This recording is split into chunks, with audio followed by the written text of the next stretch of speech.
Assalamualaikum warahmatullahi wabarakatuh. Jadi untuk pertemuan pertama online kita akan coba bikin sebuah layout ya dengan menggunakan Adobe XD tentunya, dan ya saya harapkan kalian semua juga udah install, dan saya sarankan untuk tidak menginstal Adobe XD yang crack, karena untuk yang crack sendiri nanti itu tidak ada pluginnya. Jadi download yang ada di website officialnya saja, karena untuk yang free pun sudah cukup memenuhi fitur-fitur yang ada. Jadi silahkan dibuka Adobe XD-nya. Lalu boleh dipilih di sini untuk custom file. Saya ulang lagi ya.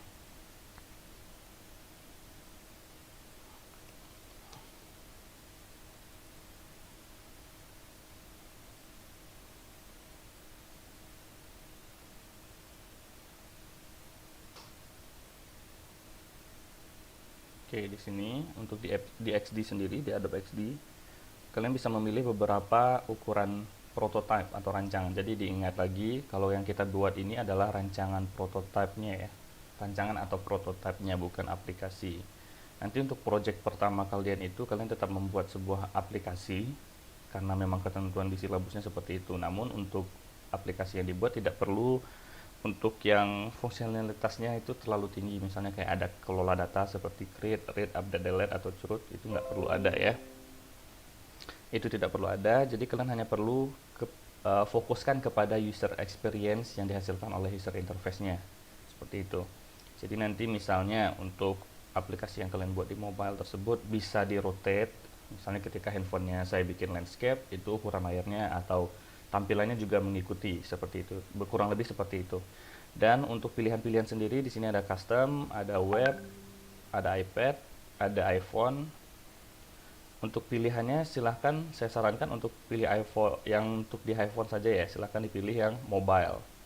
Contohnya Android Mobile 360 kali 640. Nanti akan muncul sebuah layout sesuai dengan ukuran yang kalian pilih. Dan bisa diperhatikan di sebelah sudut kiri bawah itu ada icon seperti teropong ya. Yang mana kalau seandainya kalian taruh cursor di sana itu ada plugins, tulisannya pop up muncul ya. Untuk yang crack ini nggak ada biasanya. Jadi saya sarankan nggak usah pakai crack. Nggak ada bedanya kok. Lebih bagus yang free trial karena sudah support semua, dan kalian bisa terhubung juga ke Adobe Cloud. Jadi nanti ketika kalian simpannya di cloud juga aman. Jadi saya sarankan downloadnya yang free trial saja, tidak usah yang crack. Oke, kita lanjutkan. Di sini ada beberapa menu bisa kalian gunakan nantinya. Ini desain, tab desain. Perhatikan arah kursor saya. Sebentar, bisa di highlight nggak kursornya?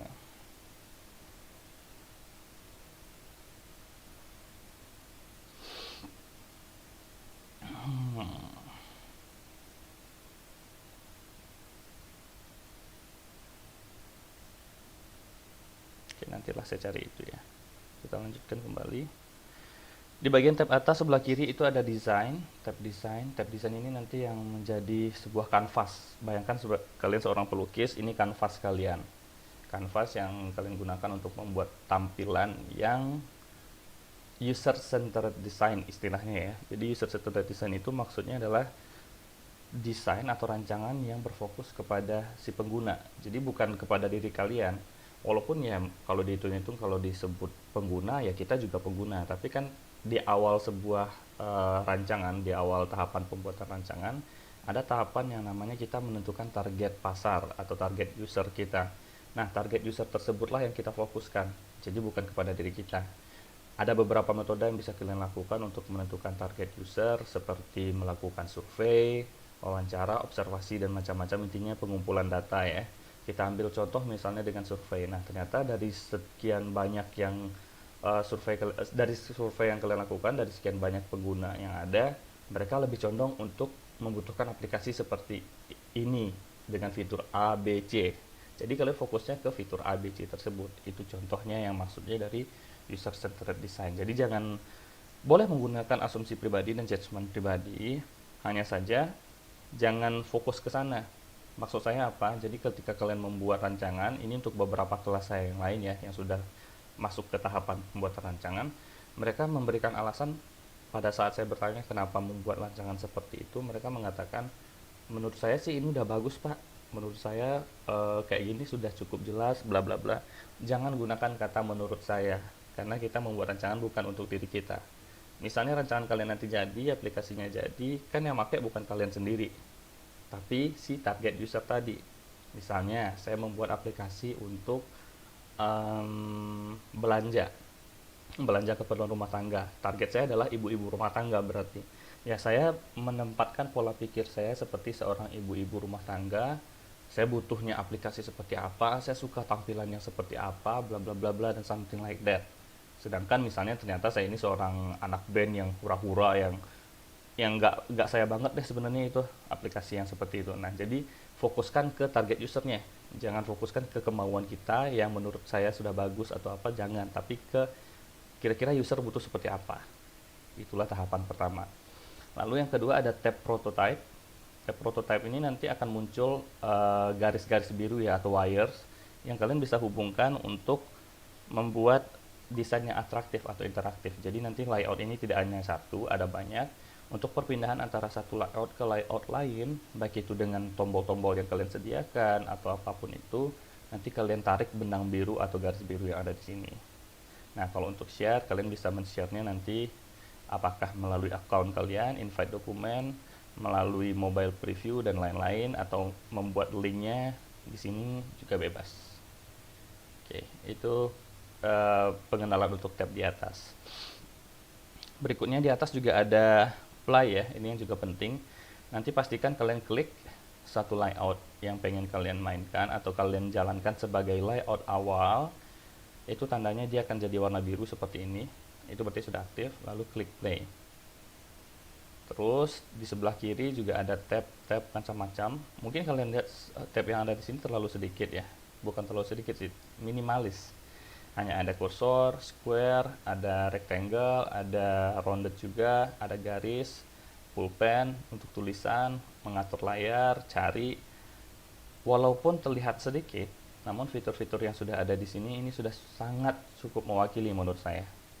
Walaupun terlihat sedikit, ketika kalian mengerti dan kalian explore ya, jam terbang juga sebenarnya, kalian akan tahu bahwa yang kecil seperti ini, yang satu menu seperti ini bisa kalian ubah bermacam-macam yang tidak ada patokan bakunya. Terus di bawah, bagian kiri bawah ada plugin, ada layersnya kita ya. Terus juga ada aset-aset kita. Untuk plugin sendiri, kalau kalian menggunakan yang crack itu tidak akan ada. Jadi hanya ada dua ini. Kenapa penting plugin? Karena untuk plugin sendiri, nanti kalian bisa memasukkan beberapa plugin seperti Icons for Design. Ini plugin yang selalu saya pakai. Tujuannya untuk apa? Ketika saya menggunakan plugin Icons for Design ini, saya bisa mencari beberapa icon seperti misalnya finger untuk tanda tunjuk, atau icon yang dibutuhkan lah untuk perancangan sebuah aplikasi, atau arrow misalnya. Seperti ini. Jadi kalian bisa tarik, ditaruh ke dalam kanvasnya atau ke dalam layout, tinggal diedit-edit semacamnya, bla bla bla bla. Oke. Salah satu plugin lagi yang saya rasa kalian akan perlukan adalah kalau kalian pengen nambah plugin ya, ini kebetulan kan pluginnya sudah ada. Kalau seandainya mau tambah, diklik ini dalam keadaan kosong, kalian tinggal cari di sini yang plugin pilihan-pilihan. Kalau seandainya tidak, ini masih kosong, kalian tinggal klik tanda tambah.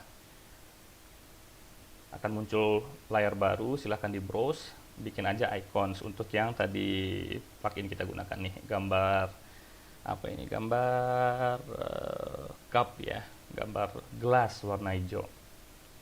Sama yang perlu juga ini UI faces. UI faces ini untuk apa? Aplikasi kita biasanya kan ada kegiatan login. Nah, ketika dia login biasanya untuk aplikasi ke sekarang itu sudah menampilkan foto user yang login kalau seandainya dia sudah registered akun ya. Nah, untuk fotonya kalian nggak usah pakai foto icon user. Icon user itu kayak, wait a minute. Misalnya user. Nah, umumnya kebanyakan kalau kalian bikin rancangan kan masih gambar seperti ini user. kita ganti aja jadi gambar asli, jadi gambar foto si seseorang. Nah, di XD ini dia mensupport untuk kita memilih random wajah orang lain ya sebenarnya. Dan wajah itu sendiri disebut juga dengan persona. Persona itu adalah suatu karakter yang mewakili komunitas karakter terbesar. Misalnya kalian telah melakukan survei tadinya untuk mengumpulkan data tentang seperti apa sih aplikasi yang dibutuhkan user. Nah, ternyata dari 1000 orang yang kalian survei, ternyata 900-nya itu adalah ibu milenial usia 23 sampai 27 misalnya, bla bla bla bla. Kita gambarkan jadi satu karakter aja gitu, yang menggambarkan mereka secara bersama, agregat lah kurang lebih. Nah, untuk memilih gambarnya kalian bisa taruh foto seseorang yang kesannya fiktif ya, atau pilih di UI Faces ini. Nanti kalian bisa pilih mau di random fotonya dari mana, bisa dari Tiny Faces, dari pixels.com, jenis kelaminnya misalnya male, terus usianya dari 23 sampai 27, female ya, sorry, female, terus wajahnya mau happiness, netral, sayangnya nggak ada wajah datar di sini ya. Terus ada juga black untuk rambutnya, lalu tinggal di apply. Nanti kalau seandainya ketemu, jadi sometimes juga nggak ketemu ya, foto yang kita custom tadi pengennya seperti apa. Tapi kalau ketemu dia akan tiba-tiba muncul di sini. Nah, misalnya ini. Jadi aneh ya, coba kita ganti dulu kotak biasa. Oke, baru saya ubah lagi, apply.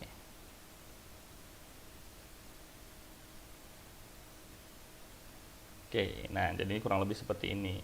Kalau kalian merasa seandainya fotonya kayak, wah pak fotonya agak kurang sopan atau apa, tinggal diganti. Nggak usah panik, nggak usah lebay, tinggal diganti aja. Itu contohnya ya. Jadi kalian bisa menggunakan persona, ini namanya persona untuk mengganti foto user. Atau kalau kalian merasa ada alternatif lain juga boleh. Itu hanya beberapa tips dan trik dari saya. Oke, itu yang berikutnya ada rounded juga sama kurang lebih untuk teks. Kita hapus dulu ini, takutnya fotonya mengganggu bagi cowok-cowok yang kesepian. Oke, di sini untuk teks sendiri kita coba tes kelas 4 SC3 HCI ya. Kita lagi belajar HCI ya, bagi yang mungkin masih lupa. HCI itu Human Computer Interaction, bukan gimana kalian ngomong sama komputer, tapi how to interact with computer. Di sini kalau kalian perhatikan untuk layarnya sendiri, sebentar saya kecilkan dulu. Untuk tulisan masih plain, masih ya mono standar seperti itulah kurang lebih ya. Kalian bisa ganti di sini untuk text stylenya. Sebelah kanan, lihat kursor saya yang sedang bergerak-gerak. Ada teks, di sini ada tulisan Sogo UI. Itu adalah jenis tulisannya ya. Jadi kalian tinggal ganti-ganti aja. Agar apa? Nanti ketika kalian bikin aplikasi, misalnya aplikasi yang terkesan klasi dan anggun misalnya, mungkin kalian bisa pakai font yang sedang ada sekarang atau yang lain-lain. Jadi jangan terpaku dengan satu gaya saja. Oke. Terus setelah diganti, kalian bisa mengganti ukuran misalnya jadi 27. Terus warnanya diganti jadi hitam, pekat. Kurang gede ya, kita gantikan 37. Dan kalian bisa menggunakan, manfaatkan fitur-fitur yang ada di sebelah kanan. Ada border, ada shadow, ada blur, macam-macam. Jadi silahkan di-explore dulu. Jadi untuk yang pertemuan pertama ini kalian saya tugaskan untuk mengeksplor fungsi-fungsi yang ada di sini. Nanti insya Allah kalau sempat akan saya bikinkan sebuah tutorial untuk membuat layar pertama gitu ya.